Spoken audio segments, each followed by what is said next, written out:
Hello friends, welcome back to my channel.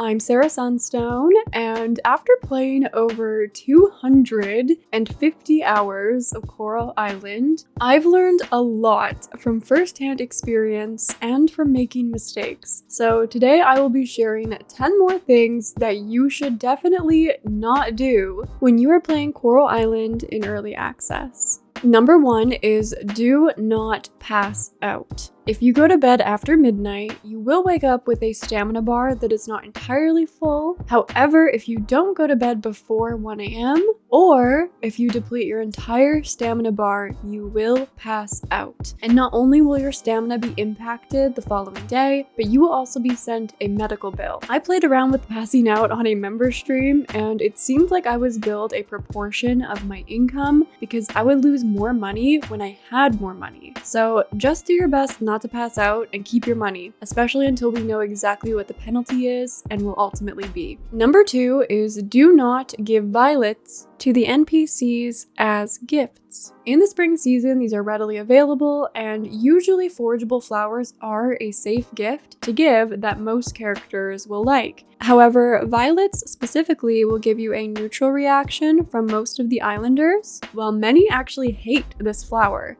So it's definitely not going to net you any points with the characters, and I would suggest just selling the violets for some extra coins. Instead, you could give them a daffodil or a tulip in the spring season. Number 3 is do not use up all of your trash and scrap that you've collected to craft a ton of farm decor in early game. Make sure you prioritize completing building upgrades that require scrap first, along with crafting important items like artisan machines and sprinklers. It's up to you, but you're probably going to end up upgrading a lot of your decor anyway, so just make sure you save enough at least for those really important machines and equipment, because they do bring a lot of value to your gameplay, can make you money, and can help you accomplish more within your day. Number 4 is do not buy silver kelp from the lab. It may be tempting to do so in early game, since it is required to craft sprinklers. However, please save your money. You can acquire a fairly decent amount of silver kelp in early game through opening coffers at the blacksmiths and by digging up sand at the beach.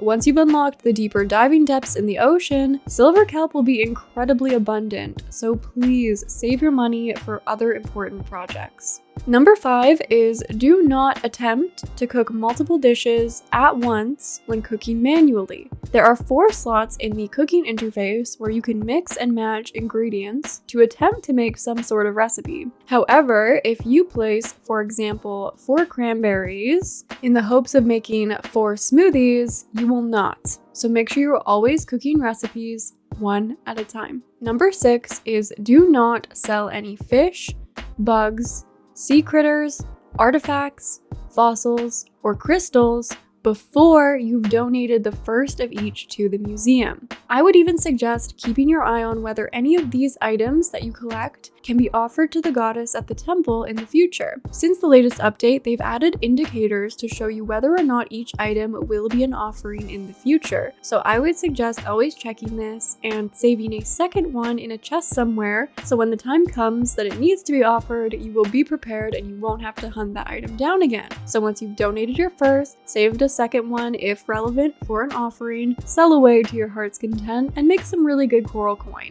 Number 7 is do not rely on spiders to provide fur in order to craft fish bait. Right now, the drop rate when defeating a spider in the mines is fairly low, and I actually find spider fur very hard to come by. Instead, you can simply go to the beach shack and purchase some fish bait for 10 coins a piece, and it's really worth it. This will likely be rebalanced and changed over the course of early access as drop rates are adjusted. However, even in the long term, the option to purchase fish bait at the beach shack is definitely worth noting for those who prefer not to engage in combat at all or who have arachnophobia, which, as a side note, both of these things will be addressed in game modes that will be implemented in the future. And speaking of fishing, number 8 is do not cut your fishing line if there is no resistance from the catch. Previously, this response from a catch would guarantee trash, but since the latest update, there is a chance to fish out treasure. So don't give up, don't cut your line. It may be trash, but it could also be treasure, so always give it a try. Number 9 is do not hit multiple rocks in the mines too quickly. If you have redeemed the rock domino perk, which I highly suggest you do, there is always a chance that your single hit will lead to a domino effect of breaking multiple consecutive rocks. So pause for just a second after each hit to see if the effect triggers, because it might break the rock that you were just about to hit next. I highly suggest saving yourself the stamina and taking a simple pause after each hit. And finally, number 10 is do not purchase items from the black market. They are super overpriced, like 6 times overpriced, you guys. Especially do not purchase kelp here. If you need to purchase kelp, please go to the lab. Do not purchase metal bars here. You can purchase ore from the blacksmiths if you need to buy it. And do not purchase coffers, since coffers are always randomized in their contents, and you can find so many on your own just by doing activities around the island. Please take it from me, I purchased a mysterious coffer the day I discovered the black market because I had never seen the mysterious coffer before and I thought it would have super rare contents. I literally got trash in it, you guys. Just don't do it, okay? But some things you can purchase from the black market if you would like to would include a fossil piece that you're having trouble finding to complete a dinosaur, or a rare artifact that you've never had luck finding to help complete your collections. Other than those specific circumstances, I would highly suggest just saving your money for now. So those were 10 things that I think you should definitely not do when you're playing Coral Island right now in early access. But please remember that these are just my recommendations based off what I've personally experienced